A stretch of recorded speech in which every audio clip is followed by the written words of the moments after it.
Hello, everyone, and welcome to today's webinar, Designing Equity-Centered Organizational Values.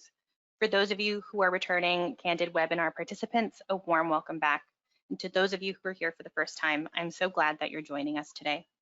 My name is Elizabeth Savella, and I'm a program specialist for Candid based in our New York Learning Center, and I'll be supporting today's webinar behind the scenes by collecting questions that you pose along the way and by fielding a couple of the chats that we'll have for participation. For those of you who are joining us for the first time, we do want to share with you that Candid came to be last year from Foundation Center and GuideStar coming together. Every year, millions of nonprofits spend trillions of dollars around the world. Candid finds out where that money comes from, where it goes, and why it matters. We believe that an effective social sector is critical for a thriving society, and we believe in the importance of solutions for the sector by the sector. Through research, collaboration, and training, Candid connects people who want to change the world with the resources that they need to do it. We also want to take a moment to say thank you for being part of Candid's learning community. We recognize that this may be a challenging time for many of you, and as such, Candid has shifted many of its key learning opportunities to a virtual format. We've also invested in providing the social sector in the resources that it needs to make informed decisions about today's most pressing issues. The links that you see on the screen will be shared in the chat momentarily, including the resources that we've provided on COVID-19 and racial equity. And of course, you can stay up to date with all of our resources and offerings by signing up for our Candid Learning newsletter. At this point, I'd like to hand things over to Cardozy Jones, our presenter for today. Hello, folks. So my name is Cardozy Jones. I'm very happy to be here. I began True North EDI. I founded True North EDI about 3 years ago. For us, the EDI stands for Equity, Diversity, and Interdependence. And that last bit about interdependence is really kind of the core of the work that I do.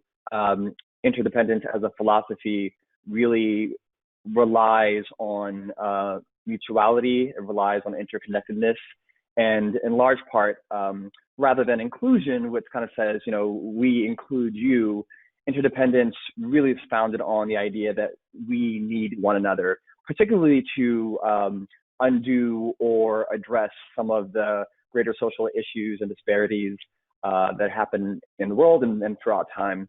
So I'm very excited to facilitate this session today, Designing Equity-Centered Organizational Values. An organizational values process, which we'll talk about in more depth, I've participated in several times at this point. In my work as a facilitator, you know, we really are digging into issues of power, privilege, history, systemic oppression. And as organizations begin that work, they also want to know the ways or the best ways in which they can incorporate that into the DNA of who they are. And the values process or values are part of that DNA. So this process today that we'll be thinking about is what does it look like to incorporate the principles of equity into those values. So a long time ago, I decided that I'm going to stop using the word objectives in my sessions. So instead, I just use together we will as kind of the overview section, right?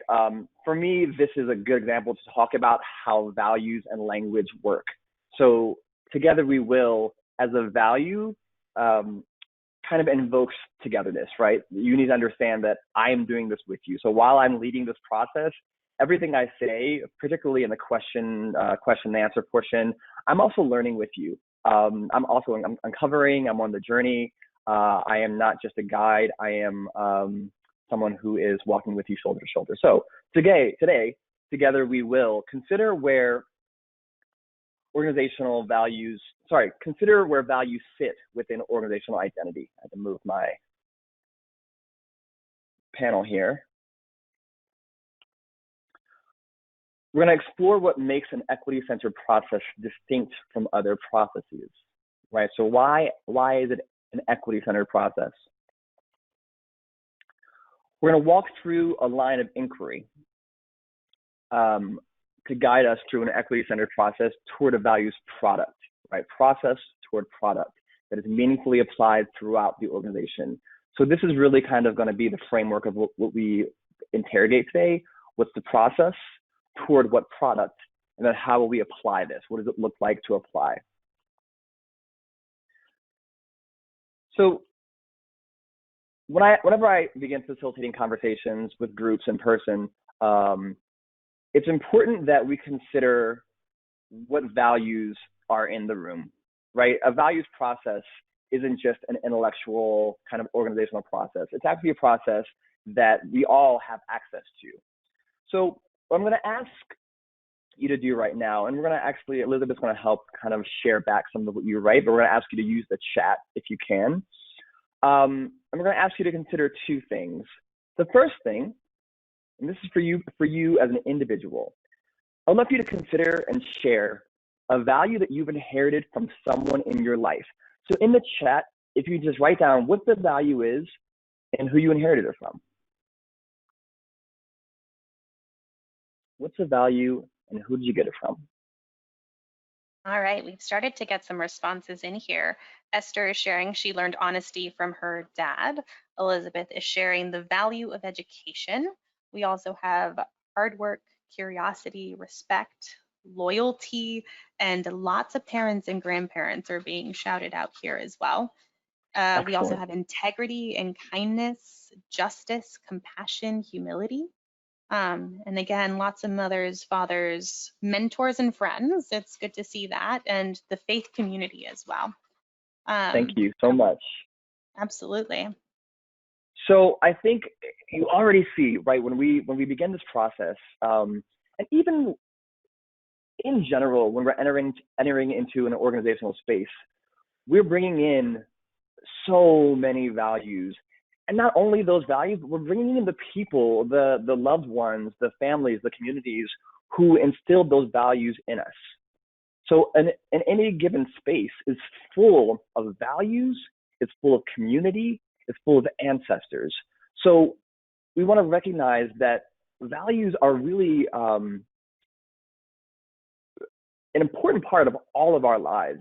And so because, we can think about our parents and our grandparents or our neighbors or our communities and how important that is, we want to consider that, what does this look like within an organization? Because an organization is a community, right?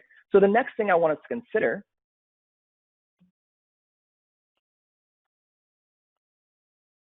is a value that you've had to unlearn, right? So it's not just about the values that we bring, but there are some values that over the course of our life and into adulthood, we have to realize, that value is no longer useful to me for whatever reason. So in the chat, if you could, what are some values you've had to unlearn?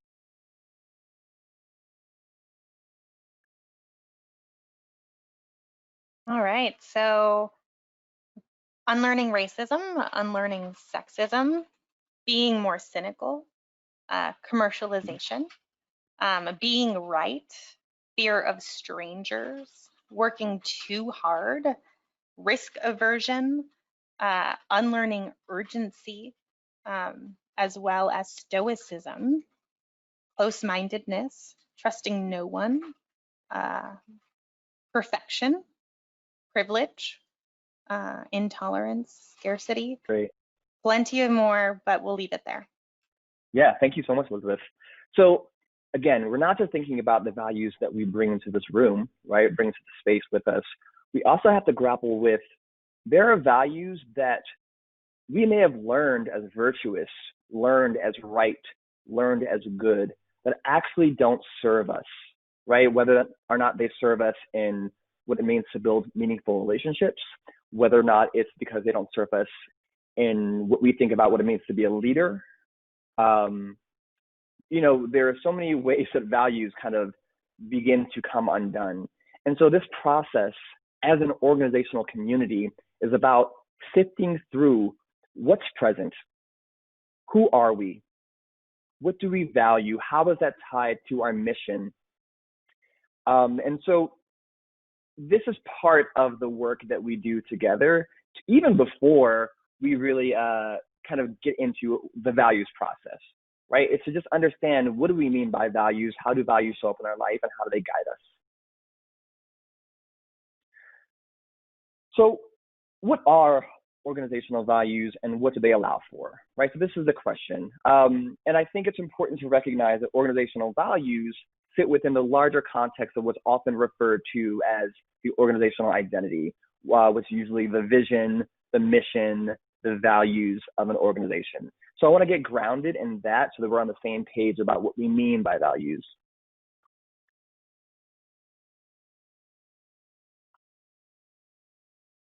So the vision, when we refer to the vision in an organization, we're referring to the big picture, right? It's the thing in society at large or in our sector that will be changed if our organization's mission is achieved. What will the change be? What will the world look like? What will the sector look like once we have achieved our mission, right? So that's the vision. The mission describes what the organization will do to manifest that vision, right? Our mission is our action, the thing that we're going to do in the world so that we see the change we want to see. So almost all organizations have a mission, particularly nonprofits. Sometimes there's a vision, and sometimes there are values. So let's figure out where values sit under the context of the org identity. So for me, these are kind of the important parts about the value, right? So values are guiding principles that guide the way that we engage one another, the way that we engage stakeholders, they guide the way that we do the work, they guide the ways in which we operate, right? They really are a true north, right? And by true north, I mean they give us direction.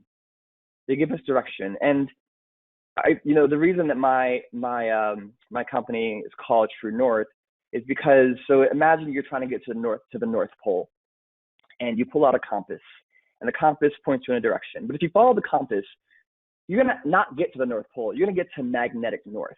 But to understand that, you have to do some learning. You have to do some listening, right? You have to have had a foundation of education to understand, oh, the direction I want to go in to get where I need to go is this way, right? And that's what guiding principles offer us. Values are also infused into everything that the organization does, internally and externally. Now, this is not necessarily a agreed upon, directive. So for me, when I participate in these processes, as we develop values together, they're not useful unless they guide the way that we operate with one another, but also the way that we operate with the outside world, right? Our stakeholders, our constituents, whoever we are here to serve. The values should be mutual. They should be bi-directional. If they're only for a certain group, then I'm not sure that we can actually call them core values, right? They're compartmented values. So for me in values processes, it's really important that the values that we agree on together can work in our staff meeting, but they also work in community programming. They operate both places. And then finally, for values, for me, again, they have to be operated as implicit and explicit at every level, right? So for you as an individual, you may operate through integrity or respectfulness or honesty, and you know that you're operating that way, right? You don't need to say it out loud because it's just who you are. Organizations are always works in progress. Communities coming together will always have to do the work of being cohesive, of being understanding, of listening. And that means that in addition to our values showing up implicitly, right, just kind of our day-to-day, we have to actively name them. What does it mean to name our values during a staff meeting, to incorporate a value into a programming or into an objective, right? How do we actually identify and surface those values in a way that we see them every day so that we know, and that anyone who comes on board knows, this is who we are. So this webinar is about equity-centered values, right? So again, organizations go through values processes all the time. But that doesn't mean that those values are anchored in equity, right? Or in this idea of equity, diversity, and inclusion, or interdependence. And that's okay. I think, organizations have to choose who they are. But when I think about what's happening right now in the world, and for me, what's been happening for generations upon generations, it's no longer useful just to say that respect is a value, that honesty is a value. Those things mean different things in different contexts and for different people. And so when I talk about equity and how equity might be centered in the values, here are some of the things I wanted to consider. In equity-centered value, history is visible.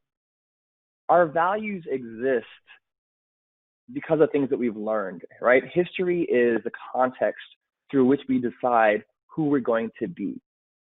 But one of the issues with our society, particularly here in the US, is that we have a very troubling relationship with history. And our history is fragmented. Our history is skewed.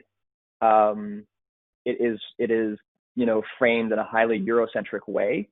So what does it mean to really honor that history exists and the values that we are creating in part are because of history?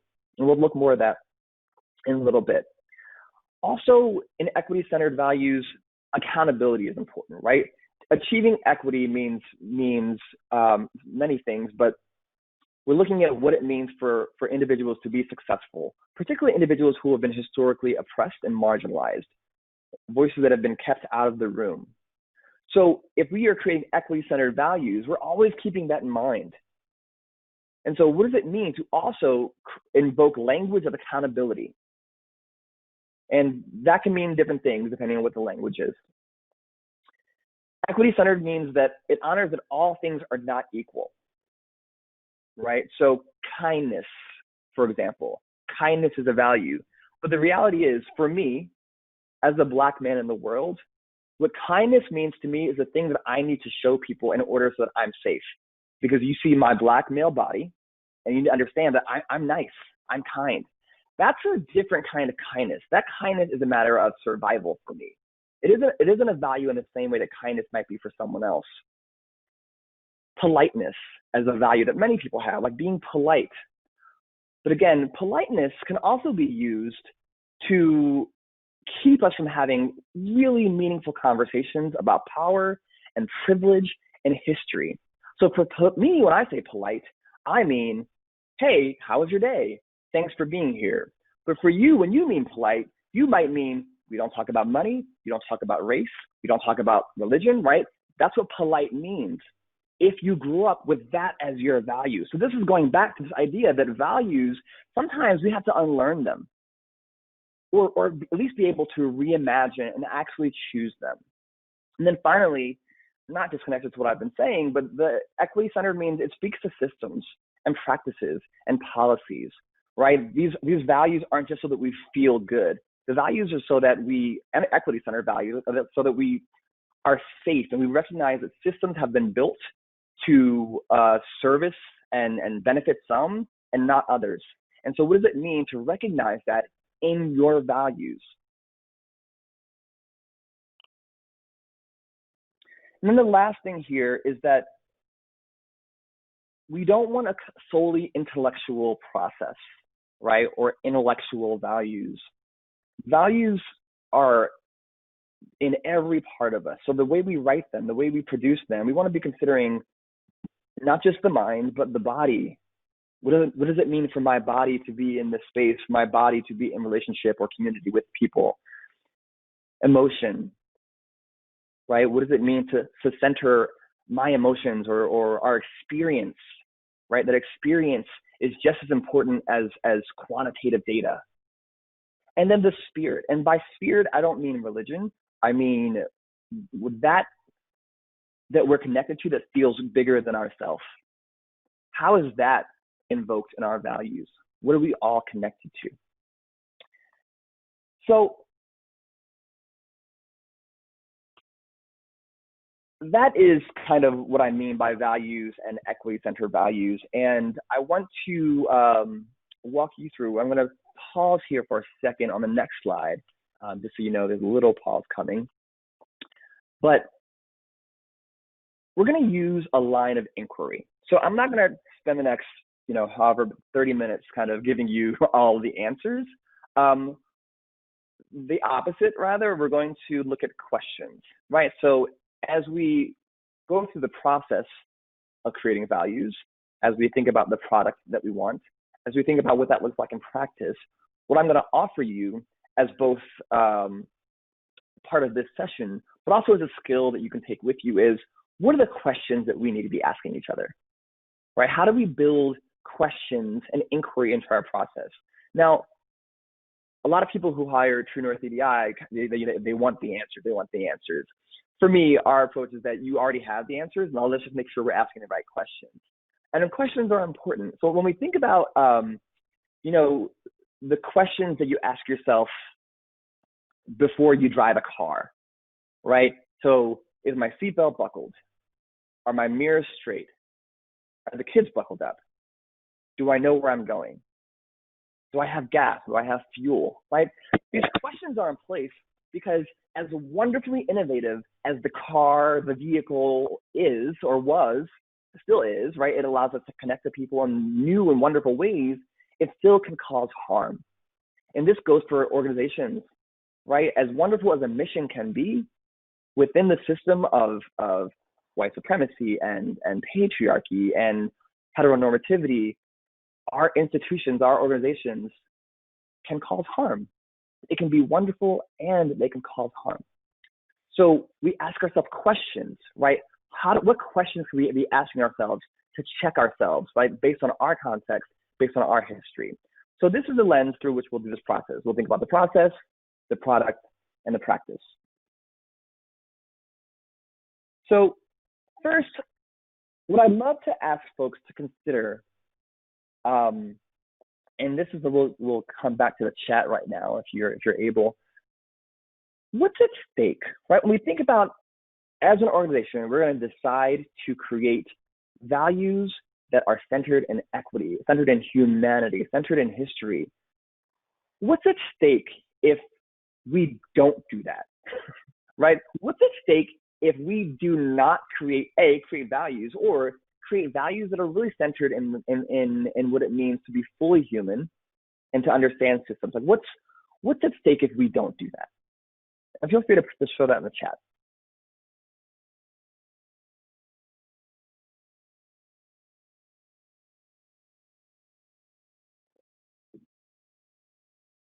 All right, so responses have started coming in, and humanity is at stake, reputation, loss of support, safety, lack of integrity, poor employee retention, credibility, creativity, morale, potentially our future, peace, survival, transparency can be at stake, not fulfilling mission, as well as unclear goals and outcomes. Again, there's plenty of participation. Thank you, everyone.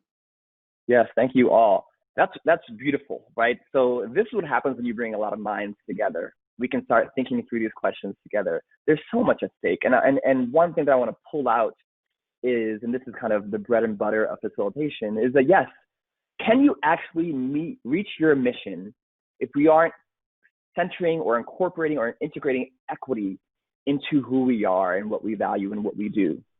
Can we actually achieve our mission? I would offer that if you're a nonprofit in the US, you probably can't, because it is part of our tapestry. Inequity, racism, sexism, homophobia, these things are part of our tapestry. And so there's a ton at risk if we choose to ignore that.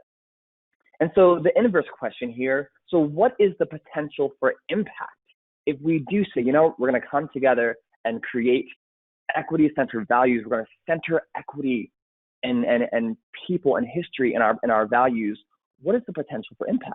And throw that in the chat if you can.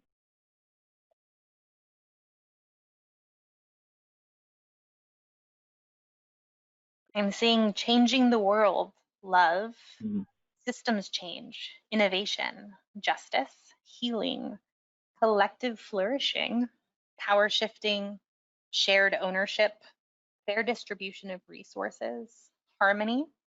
We can serve our clients better, perhaps environmental justice, widening perspectives, equity, connectedness, and harmony has come up quite a bit as well.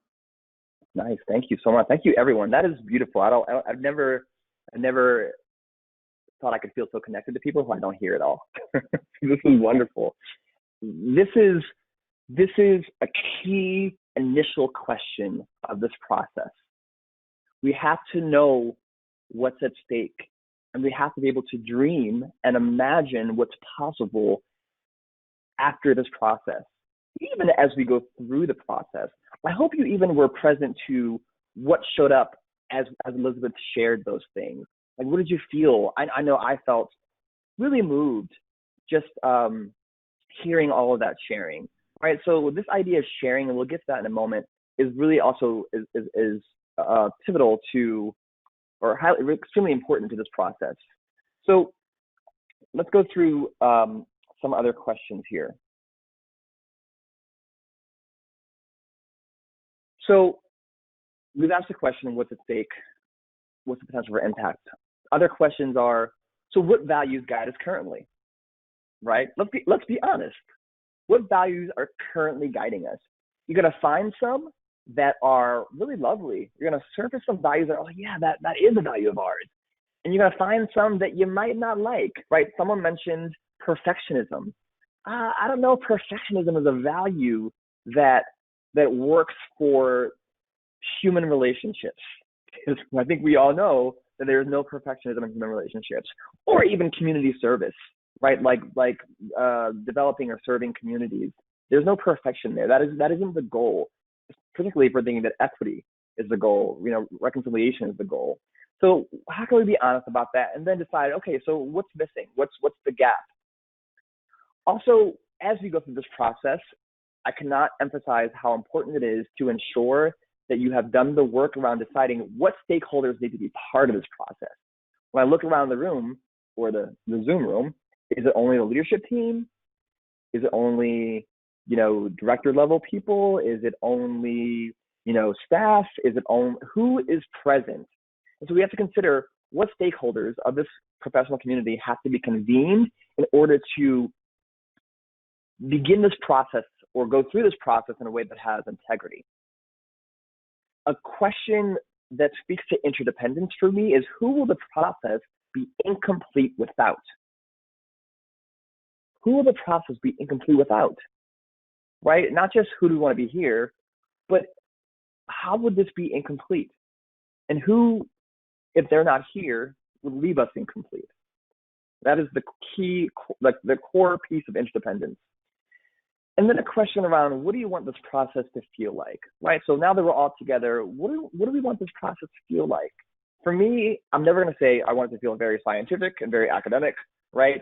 There's room for that. There's room for the intellectual nature of conversation and designing and brainstorming. But there's a whole, there's so many other parts of me that I bring into a space that will serve this conversation. And I think I would like to feel joy. I'd like to feel honesty. I'd like to feel forward movement. I'd like to feel seen and honored. That's what I want to feel like as we go through this process. And let's be clear, I want to feel that way all the time, right? And so I think that we're talking about equity-centered values, but the same can be said for equity-centered communities. So, the more intellectual questions are, so what supports or resources do we need, right? Are we compensating people for their time? Are we hiring a consultant, right? What's needed for us to do this process in a way that feels meaningful, that doesn't tear at our capacity, and that doesn't get stalled? And then what does it look like to surface our current values, right? So once we have the stakeholders convened, how do we want to surface the value? So even if it's a room of 10 stakeholders or 7 stakeholders, do we want to get surveys from the larger community, values-based surveys? Do we want to hold a story circle?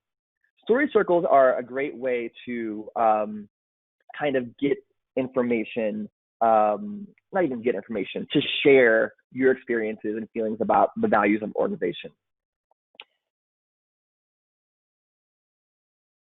So for story circles, we want to make sure we like carve out time, right? So we're like just similar to how we're doing today. We're all coming together to have this conversation.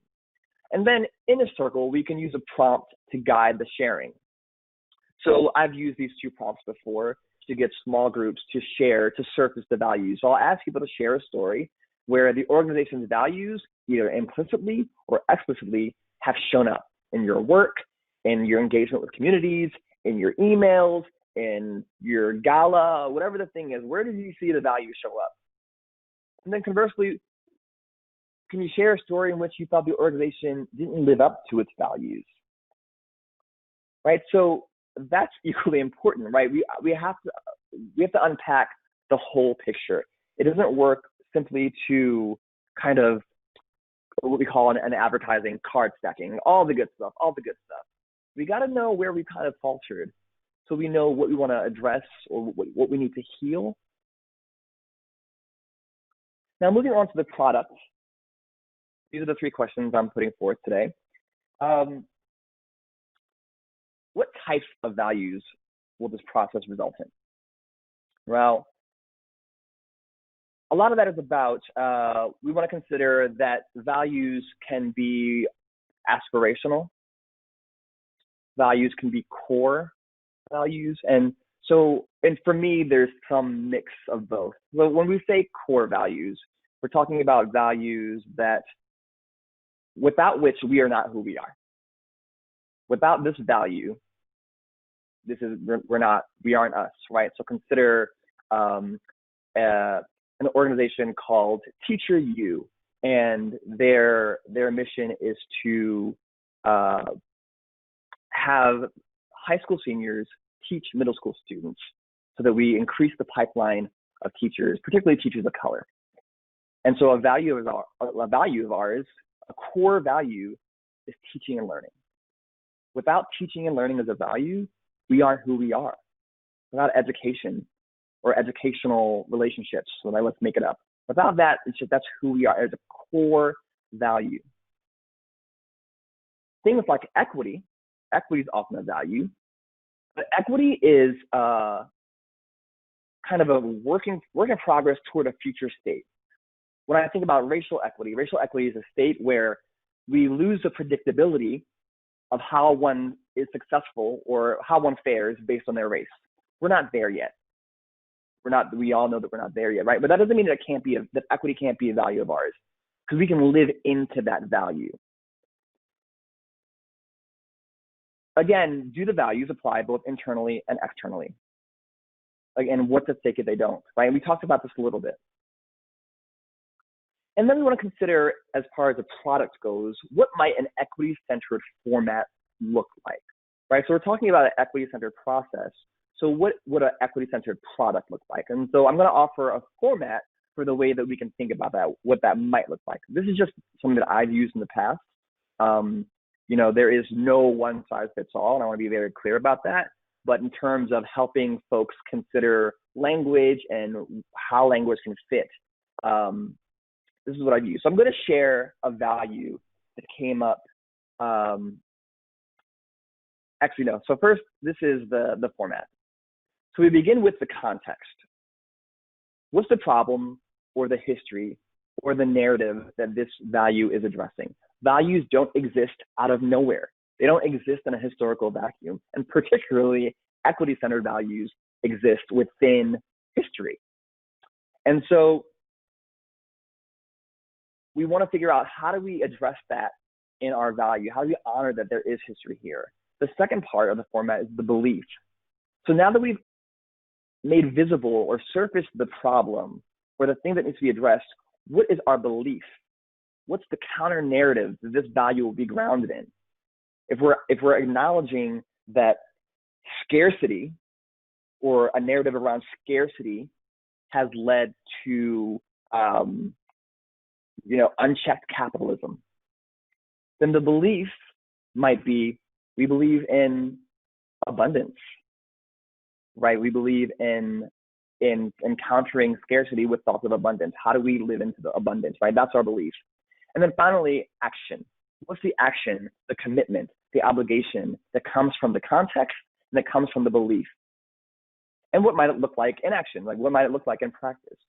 So because we have existed in a space where scarcity has been the party line, right? And we believe that resources are actually in abundance and that we can all have access to them. What we're going to do is ensure that we work together, that we collaborate, whatever the thing is that speaks to that, right? So this is a useful kind of format, and we're going to look at this in practice, or an example of this rather. So this is a kind of a adapted value that came up with one of my clients a couple of years ago, and the value that they chose is justice and equity. Right now, this is a little bit confusing because the value could be, like I said, teaching and learning. The value could be courageous transformation, like whatever the value is, but this just happens to be justice and equity as a way to show the format. So the value says, we are not immune to the negative effects of a system that privileges some over others, and understand that within us exists a potential to perpetuate the very systems we are trying to disrupt. This requires that we are in constant process of reflection and action, and that we check and recheck those privileges we carry and those identities we prioritize. We commit to creating systems that center the voices, experiences, and decisions of those most harmed by systemic oppression. So again, this could have been anything, right? The value could have been integrity, but this is the value that we're looking at. So if we break this down, we can see that the context language is a system that privileges some over others, and that within us exists the potential to perpetuate the very systems we're trying to disrupt. That is the context. That is the given. That is the history from which we are designing. If we ignore that,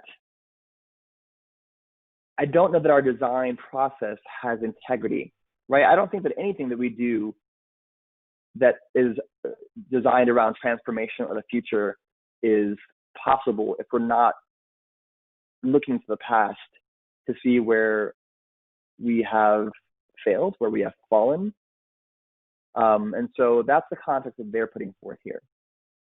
So the belief language is a constant process of reflection. This is what they have to do, an action, and that we check and recheck those privileges that we carry and those identities we prioritize. That's the belief. That's the belief based on a system, the context, that privileges some over others.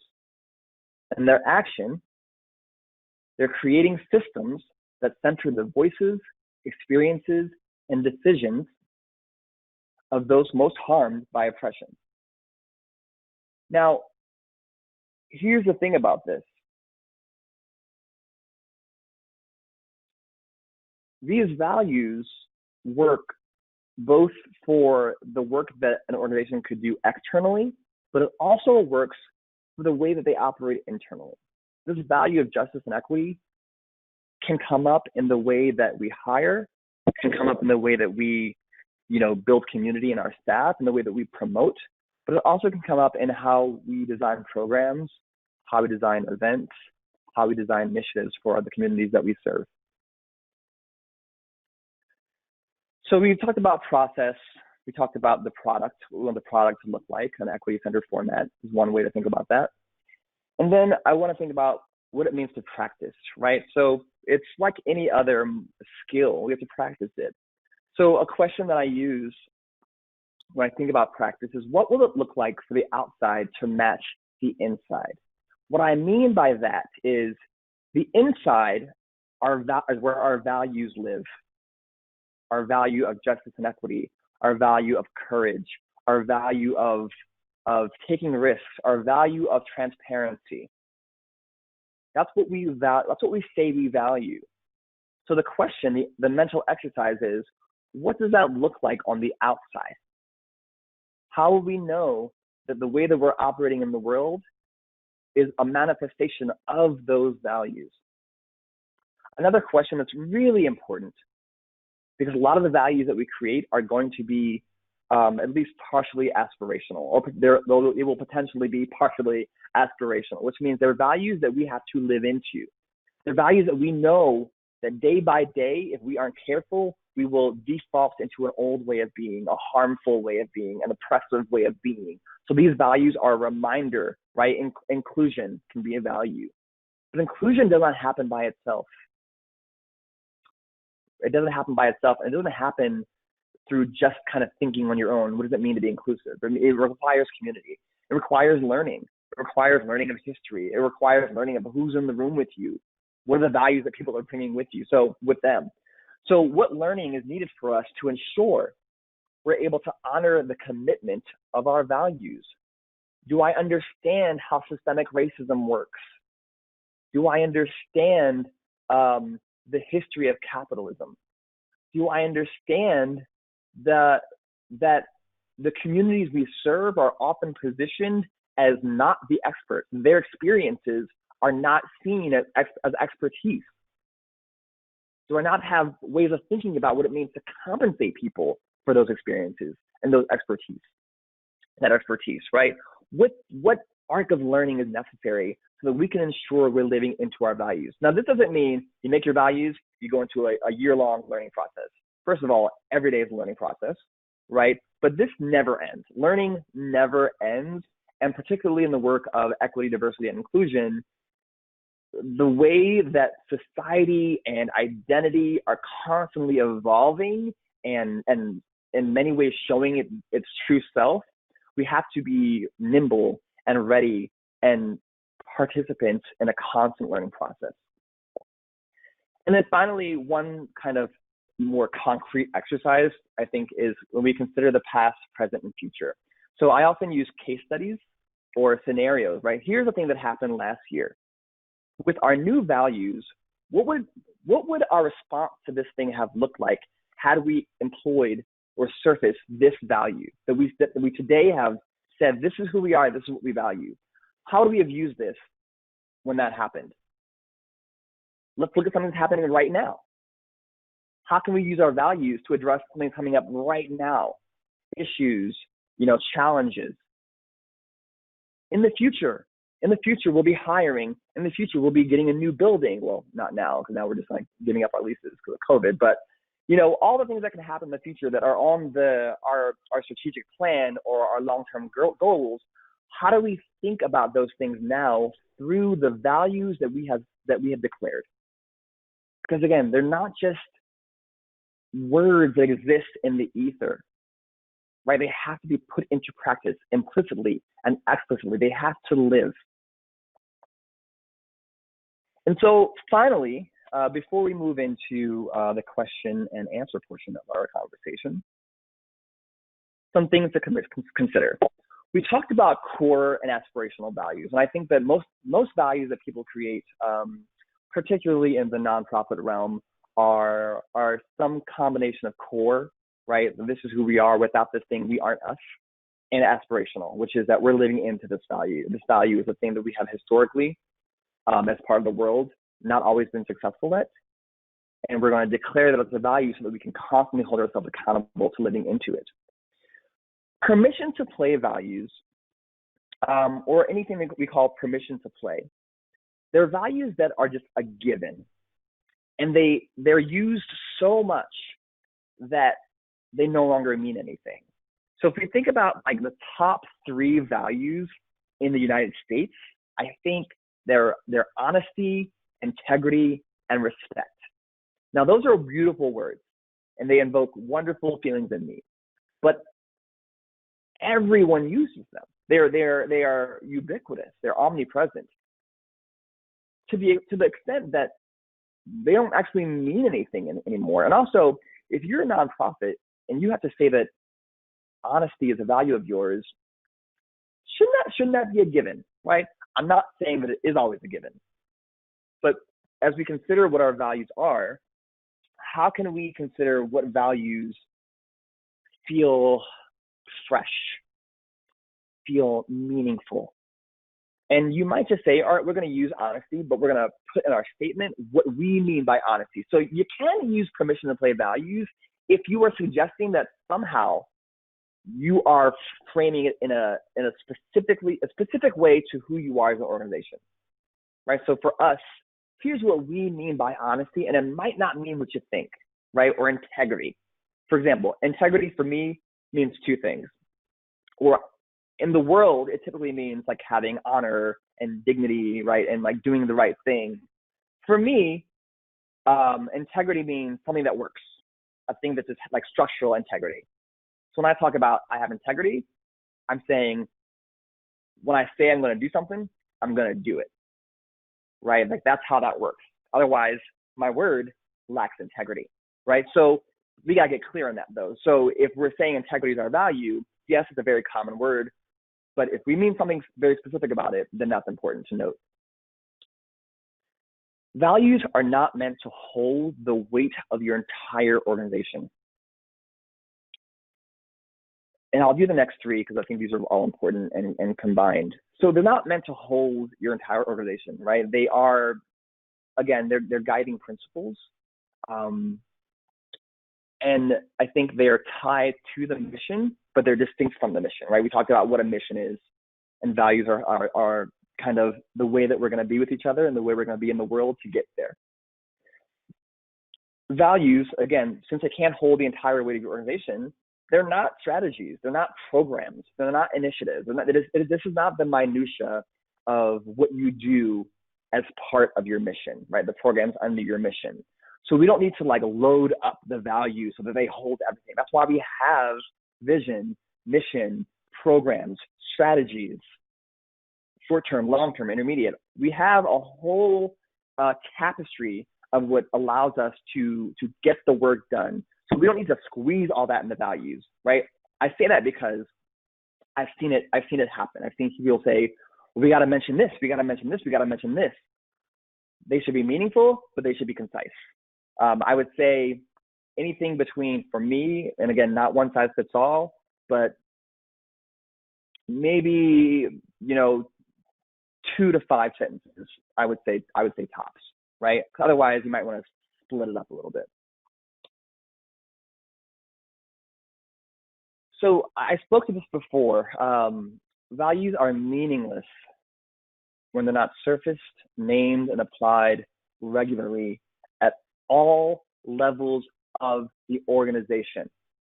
So I had the privilege of working for a theater organization for several years. I was on the board. And I was also part of the group that designed their they call them community agreements, but their values.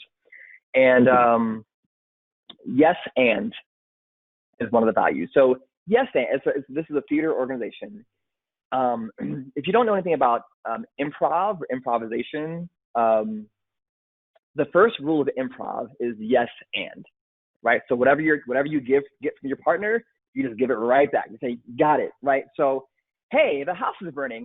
Oh no, let me go grab the fire extinguisher. I'm just going yes and. We're going to keep going back and forth. Similarly, the yes and value in this organization was, listen, things are going to happen and we're going to just roll with it. So when the org decided to shut down because of COVID, the email that went to the community said, COVID-19, yes and. And that email spoke to what's happening in the world, what's happening in the organization, and tied it directly to our value of yes and. That happened, that as having been a board member, that happened at the board conversations, that happened in hiring, that happened with participants and community members, it happened in our advertising. Our values showed up everywhere. They were not things that we shelved. They were things that if we didn't use them, as it says here, they were meaningless. And so that is where I'll leave off in the presentation. Here is my contact information, our contact information. I work with and alongside brilliant facilitators from all walks of life. And we only do this work because it is joyful to us. And that's, I think, hopefully what we bring to the work as well. So Elizabeth, I'm going to hand it over to you. Thank you so much, Cardozy. A lot to think through a lot of questions coming in. For those of you who still have questions on your mind, feel free to submit those through the questions portion of the control panel. But I did just want to pause and say thank you so much, Cardozi. I think everyone has a lot to think through, a lot to practice.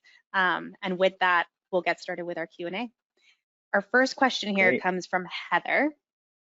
She wants to know if the organization should spend time establishing a common language and common definitions of key terms such as equity, inclusion, justice, before starting to develop their value statements. Yes. So if you are embarking on what you are identifying as an equity-centered process, we have to get clear on and get common language around what we mean by equity, what we mean by oppression, what we mean by race, what we mean by racism, what we mean by sexism, what we mean by gender. Like that language is fundamental. And so we can't pretend or assume that we all know what we mean, because that's actually part of the problem, right? A values process is to get clear on something, to get clear on our values, but to do that, we have to get clear on our language. So I would say, yes, I think that you should participate in that process. And that doesn't mean you have to like transform your whole organization before you start the process. No, but I think common language will be key if you are saying, as an organization, we are going to embark on an equity-centered process to design our values. Thank you. Great the question. Next one that I have here is a clarifying question. So we've talked about values, core values, aspirational values. Can you kind of distinguish between those three terms that we've addressed today? Yes. So I'll start with permission to play values. Permission to play values are values that if you didn't have, you wouldn't be able to actually like be in the sector that you're in. Or the assumption is that you would have those values. So things like respect, honesty, transparency. Now these aren't bad values, like bad values in and of themselves, but we want to recognize that language can get really dried out. It can get really dried out fast. And it's not to say that some language is tried and true, and that's understandable. But those permission to play values, we want to make sure we're not wasting our org identity or real estate, if you will, on language that's going to kind of feel meaningless and should just be a given. But that's up to you, up to your org to decide. Core values are values that are I would say sacrosanct. They are a part of who you are. Like without that value, your org couldn't exist at all. So again, if you are, an organization who collects books, and education has to be a value of yours, right? I think it depends on the organization. The theater organization that I worked for, play was a value of ours, right? Like that, if play isn't a value of a theater organization, or at least the one that I was part of, we wouldn't have existed. We were all about like adults just having fun. I live in New York City, so theater is very competitive here. So the whole reason the organization was created was to give people who just wanted to do theater for fun, like they did at summer camp, like they did in high school, a chance to do theater for fun. You don't even need to audition, just come and do theater. So play was a value. If play wasn't our value, we wouldn't have that wouldn't have been the mission. So it was core to us. What I would say as an aspirational value, again, things like equity, things like justice are things that are both practice, but also outcome. And while we can be them in practice, the state of justice, the state of equity are things we're always working toward. And we know that our current system makes it difficult to do that. Or I say transparency, right? Transparency, if your organization has had issues with that, but you're like, no, like we have really gotten in trouble. We have lost really wonderful people because we have been not transparent. We've been power hoarding for no reason. And so we want transparency to be a value of ours. that's going to inevitably be a value that you have to live into and practice, because we already know that your state of being doesn't lend itself to that. So we have to give time to be able to reimagine yourself through the lens of that value. So for me, I try to stay away from permission to play values unless I'm clear on why I'm saying those things. Why am I saying transparency? Why am I saying honesty? Why am I saying respect? Because those words are so ubiquitous. So I try to stay away from those unless I'm clear on them. I try to keep into the area of core value, of core and aspirational. But let me be clear, many organizations or companies even will just say, nope, core is all we're doing. We're not going to name aspirational. So just that's some clarity. No, thank you for that, Cardozy. I think that was actually quite helpful to think through that distinction. The next question that we have here comes from Rebecca, and it sounds like her organization's just getting started. So what is an approximate time commitment to developing a value statement? She would love to encourage her organization to do this work, but they're super swamped right now, which I know is a common theme across the sector. So for those who want to embark on this and do it well, how much time should they be thinking through? So it will vary on the size of your organization. It will vary on what your stakeholder community is, and whether or not you want to include them. Sometimes orgs will bring in constituents and staff and board. Sometimes orgs will do some hybrid of board and staff. There's no wrong way to do it. That's not true. I would say if you're just like leadership or like just the board and you're kind of like navel gazing, that's, the power imbalance there makes it very difficult to create an equity-centered values process. But those are the factors we want to think about. So there's really no time. I would say that this isn't a thing that you come together on one Saturday and then you walk away with your values. You want to sleep on them. You want to grapple with the implications. You want to think through what it will mean for the organization, right? You want to make sure you want to make sure they work at every single level, right? That internal, that external, from board to community, right? They always work. They always apply. So I can tell you the processes that I've been part of went anywhere from a month to 3 to 4 months. Interestingly enough, the people who were doing it in the 4-month process were like, we feel so rushed. I want to be careful about this because we're like rushing it. By the end of it, they felt like it was a meaningful process. And just so you get in a sense of, so let's look at the 4-month process so I can give you kind of what the framework of that was. We met with the board and staff first separately and then together. And we did those story circles, right? Where are our values? Where have they shown up? Where have they not shown up that we wish they did? We collected just all these values. And then we took all these values, we kind of narrowed them down to, I think, 20 after the conversation, my partner and I. And then we had the board and staff vote on the values that they felt resonated with them the most. And that resulted in like a top 10. Then the board and staff stepped aside for a moment, and we had a team that was a smaller group of a few staff members and a few board members who went through 3 3-hour sessions to refine and narrow in on like what the salient and valuable values actually were. That was over the course of about 2 months.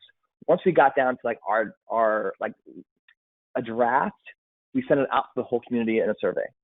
The survey was, how do you feel about, transformation?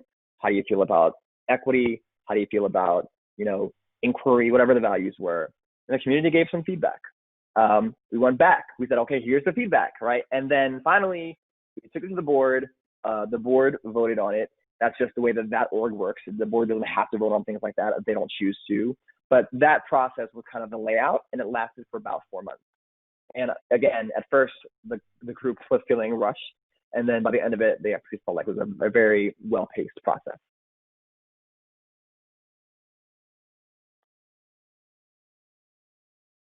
Great. Thank you so much for that, Cardozy. I would say all of the values conversations that I've been part of as part of foundations and nonprofits have gone a very similar course.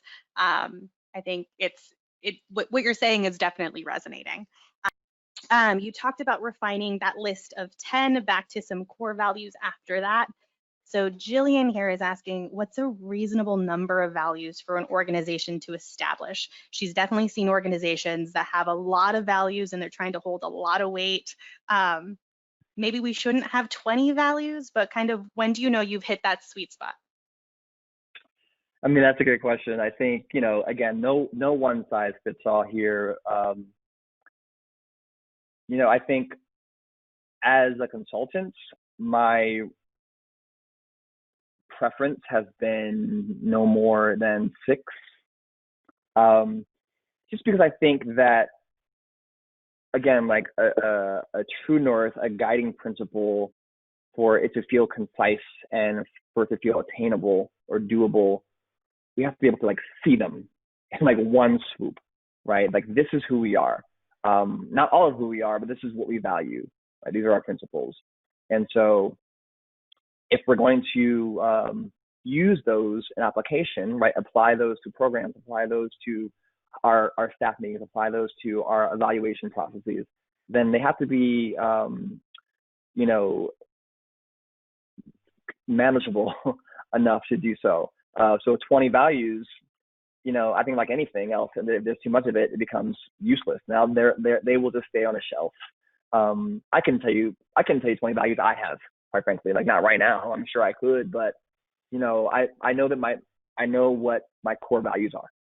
I know what my aspirational values are, right? And they're a very small group of things that I grapple with every day when I wake up, when I talk to my partner, when I do this work, and that's just it. I'm only one person, and an organization is only one organization.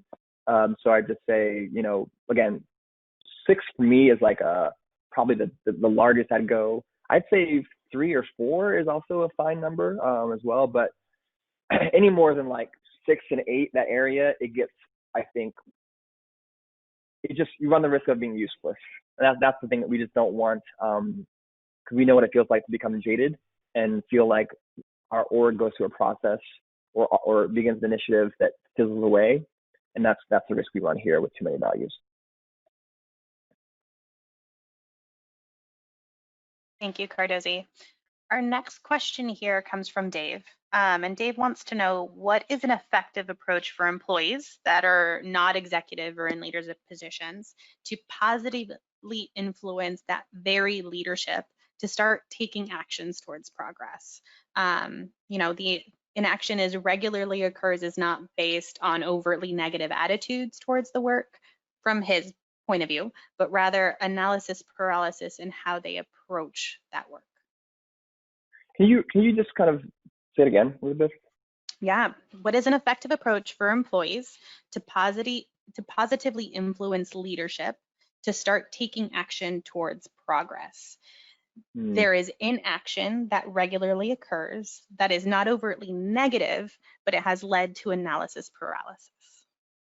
Got it. Okay. I mean, that feels like a bigger question than an equity-centered values process, which is wonderful. It is so much of the conversations that I have with clients. I think that organizations inherit a mess, right? Like just the nature of, if we're thinking about nonprofit, but like the nonprofit industrial complex, it's very specific. The way that boards are designed creates inequity, the way that leadership or access is, all these things, we just inherit a mess. And we bring that mess with us, and we call it kind of, okay, well, this is normal. This is what it means to be a leader. This is what it means to be an employee. This is what it means to get promoted. We just kind of make all that feel normal. when it's actually a mess, right? And so for me, the work that I do in kind of disrupting inequity, identifying behaviors, practices, cultures that we kind of call normal, but are really harmful for a lot of people. And so the one thing I would say to counter that is to create space for that conversation. We're not good at talking to one another.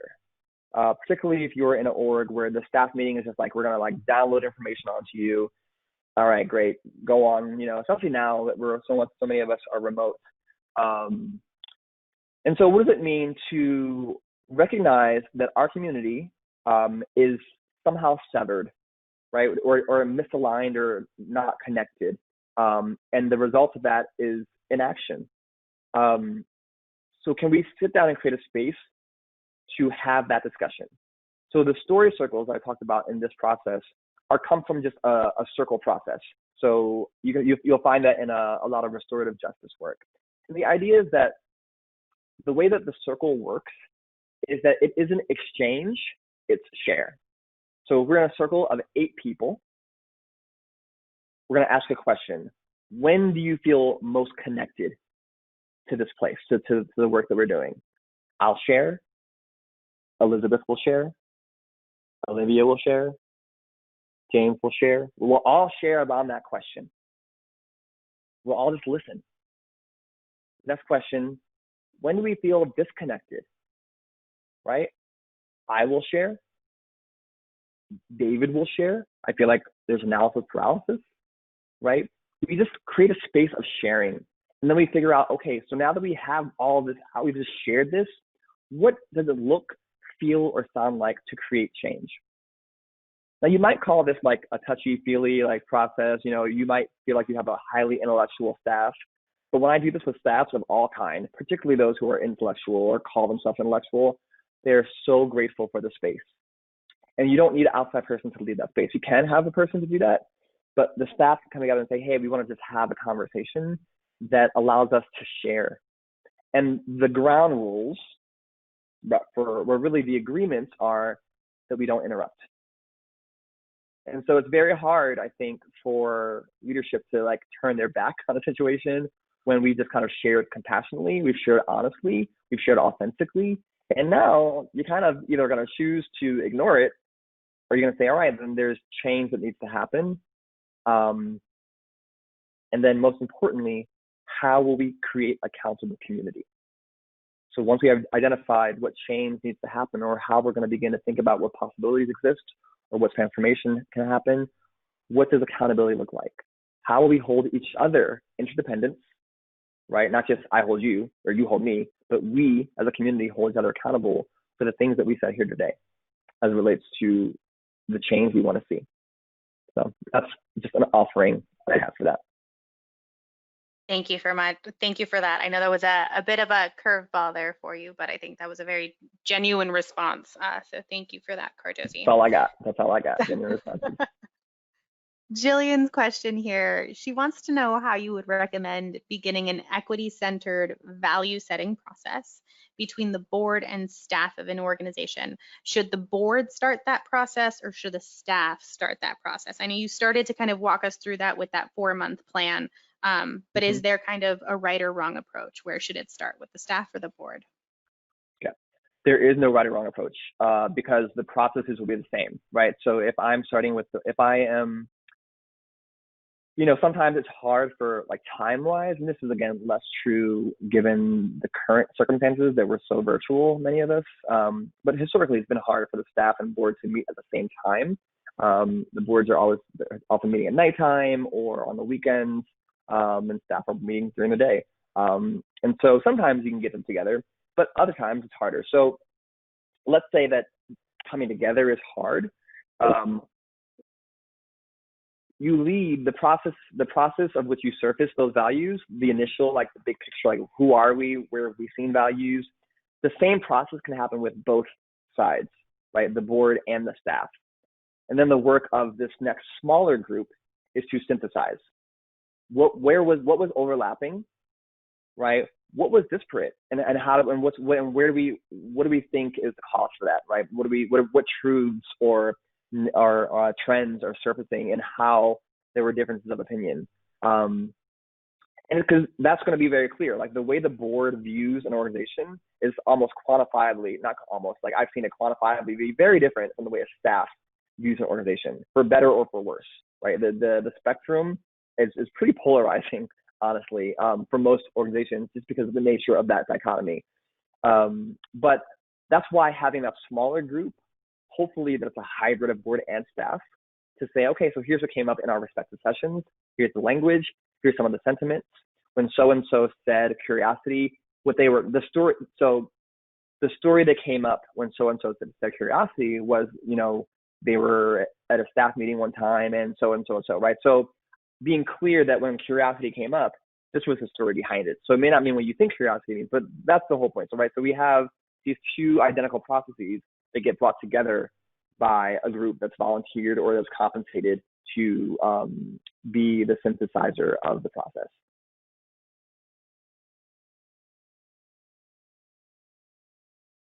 Thank you, Cardozi. In terms of resources and places where people can look after this, is there any perhaps a list of organizational values that folks can reference that to trigger kind of thought process? Like if this is really the first time they're engaging with the conversation, are there any resources that people can reach out to get inspired for values? That's interesting. I think that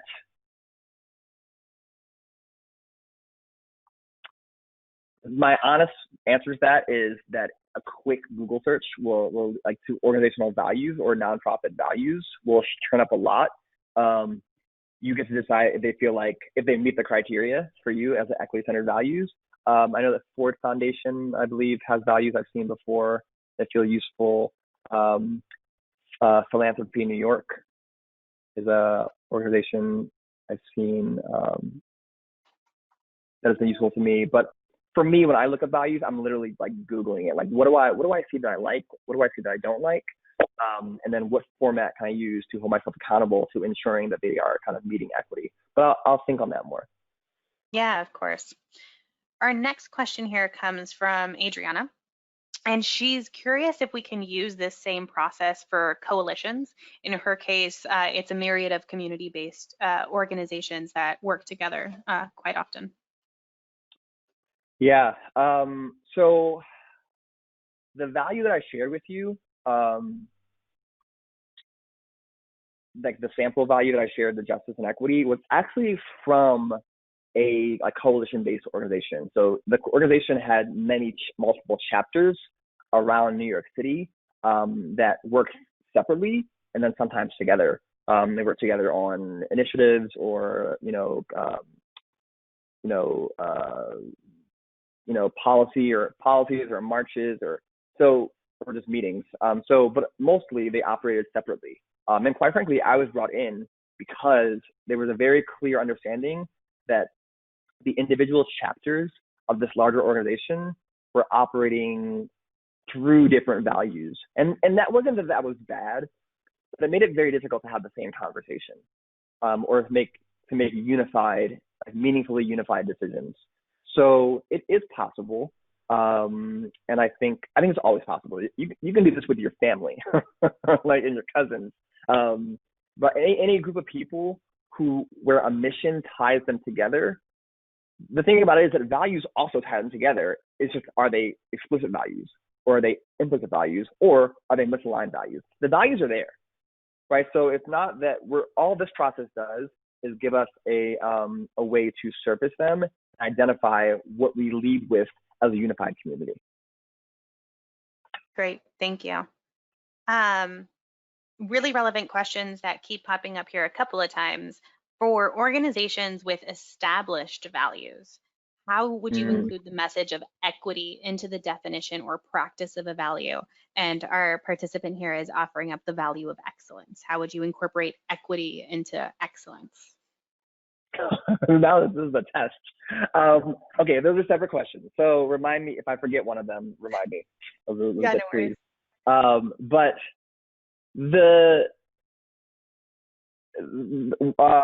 one of my clients already had values. And the values were from, I think, a process that they went through, I want to say 2006. I'm kind of making that up, but let's just call it 2006. It was a while ago. In the last 5 years, however, so as of 2015, they've gone through a racial equity process, right? So really defining for themselves how they, as an organization, will promote racial equity amongst themselves, but also with they're also a collaborative with their those who are part of their collaborative. Excuse me. And so they already had these values, and the values were fine, but like they really just kind of sat in the manual. They didn't really exist anywhere. And when we pulled them out, we realized this isn't who we are anymore, right? And so I think for something like excellence, I think that's an excellent example. Excellence, like many words, has context. It has an identity. It has a history, and it has a most used case. And we get to see who in our society gets to be excellent or gets called excellent, who in our society is assumed to be excellent or to have excellence because of their body, their gender, their race, their degree, which quite frankly doesn't mean anything, right? So this word, then, if we kind of unpack it, we realize we're kind of reproducing some things that we don't agree with. We're reproducing language that has been used oftentimes to harm rather than uplift. And or the idea of excellence doesn't work with our community. Like if that value may work on how we do our work maybe, but it doesn't feel applicable both internal and external. So whatever the reason is, we want to say, let's rethink our values. So that's what the people do that all the time. People rethink their missions all the time, right? Because language is allowed to evolve. I think someone recently said they didn't want a value, the word breathe or being able to breathe came up with a value. And some people are like, oh, I love that. I love this idea that I can just like show up and I can breathe in my community, in my place of work. I can breathe when I'm having a feedback conversation with my boss. I can breathe when I'm walking through the streets of my community because of all the work that's happened here that we built together. I can breathe. And someone said, I love that. Someone said, yeah, that's just too attached to the moment. Like it's kind of cliche, right? It won't mean anything in 5 years. Now, there's no right or wrong there, but what I will say is that there's nothing wrong, inherently wrong, with like honoring the moment. And if excellence honors a past moment that doesn't feel applicable anymore, then what does it look like to find a new language that honors this moment and that ideally can live and breathe on, no pun intended, like it lives on. And so, yeah, I think the bottom line is that it happens all the time. People refresh their values because the hope, and this is the case with that other organization, it was that they've gone through a process of transformation. They're like, we're realizing that we have caused racial harm, and we need to go through a process of creating racial equity and racial justice. And now that we've gone through that process, or we're going through that process, those old values we created in 2006 don't work anymore. They're no longer who we are. They're not bad, they just aren't who we are anymore, or they aren't as much of who we are as they could be. Right? So that's what I'll say about that. Thank you for that. Stephanie brings up a very interesting question here. So I'm hoping for your insights, but I perfectly understand, if you don't have an explicit answer, that's okay too, Cardozi. So how do you build consensus around values when community members may fundamentally disagree about them? In this case, there's different generations on the staff and the board and the community that they serve. That's a great question. I don't know the answer to the question how, other than through patience, through listening and establishing those things as I mean, I think what are the values of even the values process, right? Even before we get to the org values, let's just figure out what we value about this process, and what will we do, recognizing that there is a generational spectrum, there's a racial spectrum, maybe there are just, this diversity is wide. So I think even a community who is in theory kind of part of a smaller demographic that we can feel like we can box, there's diversity in that. So consensus building is always going to be a challenge. It's been a challenge since the dawn of time. It will be a challenge until my great grandkids die, because conflict is a part of who we are, and not in a bad way, right? Just like being on different pages about things and having different viewpoints. So what I can say is that we will not reach consensus ever if we don't begin the process honoring the experiences, the perspectives, and the lives of the people that are part of the process.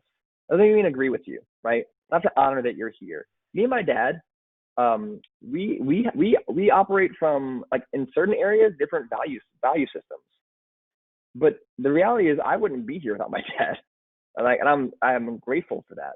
Right, we've argued about things, and we just fall on different sides of conversations and topics. But at the end of the day, I have to honor that without my dad, without his story, I am not me. I don't get a story without his story. And so once I understood that, the way we spoke to one another, the way we shared with one another, really transformed. And that's like this is getting personal with Cardozi right now, but I think the same applies. The same applies to any group of people, any people who call themselves a community, right? Mm-hmm. We can transform the way we relate to one another as long as we honor each other. Yeah, I appreciate that. I also appreciate the insights into you and your dad. So thank you for sharing that, Cardozi. Absolutely. Hopefully he sees this. All right. In terms of, starting your organization, or perhaps, rethinking your strategic plan, Kevin wants to know, is it best practice for your organization to incorporate DEI into the strategic planning process, or should your organization create a separate committee focused on DEI? That's a great question, Kevin. Both and. DEI, right, and those are three different words: diversity, equity, and inclusion. Most often, they mean different things, and so that's the first thing, just for the group to recognize, right? We want to get out of the habit of conflating DEI. It's a good shorthand, but those are three different words. And so when we think about diversity, yeah, absolutely, diversity. Who are the bodies and the voices that have been historically left out of the room, or pushed or forced out of the room, right? Equity, what does it mean to ensure that people have what they need to be successful, in consideration of history, in consideration of the systems that would lead them to not be successful? And inclusion, what does it mean to have a culture of belonging, but that is rooted in systems that reinforce belonging, and practices and policies that reinforce belonging? And so all those things, those are complex pieces, and they're too complex to put them over there, right? How can I create, if you think about it, how can I create a strategic plan that is giving me kind of my next steps for the next 2, 3, 4, 5 years, without considering if these things are actually important to me? They have to be present. That's one thing. They have to be part of the tapestry, because when we think about equity, inequity lives in systems. Inequity it thrives in systems, and therefore it requires us to create new systems to promote equity. And so strategic plans, any kind of org thing we're thinking through, is going to ultimately be a system, a structure, and that's the prime opportunity to promote equity and disrupt inequity. Separately, we aren't yet in the place where we can kind of ignore that our default is going to be inequity. It's just our whole system, the whole nonprofit structure is set up to be inequitable. And that's a sad but true thing, unless we counter it. So it's useful to have a group whose sole purpose is to consider what it looks like to consistently integrate and hold the org accountable for its DEI efforts and practices and policies, and can be a thought partner, can be an accountability partner, can be a, you know, whatever it needs to be. So I'd say both things can be really, really useful. But if I had to choose, I would say let's build this in everywhere, and every program manager, every associate, every director, every person in the org or team has a commitment or a goal that is centered in equity, and they have their own ways of holding each other accountable. Holding each other accountable, right? So it exists everywhere. It isn't just the chief diversity officer. It isn't just the DEI committee, because oftentimes the reality is those groups or that individual are not resourced to actually create equity, because equity in a lot of cases undoes us. In a historically inequitable system, DEI undoes us, because who we are is based in inequity. So the work to counter that just really starts to undo us. So if that CDO, that diversity initiative, that committee, that DEI committee, isn't empowered to help us undo ourselves, then they might as well not be there. Great. Thank you so much, Cardozy. There are plenty more questions that we could work through, but unfortunately, we're going to have to leave it there for today. I want to take a moment to say thank you to our audience for taking the time out of their day to join us, to be here with you and share their time here with Candid. Rest assured that everyone will receive a link to view the recording in the follow-up email that we send out within the next 2 business days. We also invite you to give us your feedback in the survey that'll be included in that email. And of course, you can stay in touch with any of our upcoming trainings through our Candid Learning newsletter. With that, I hope everyone has a wonderful rest of their day. Take care, everyone. Thank you. Bye-bye.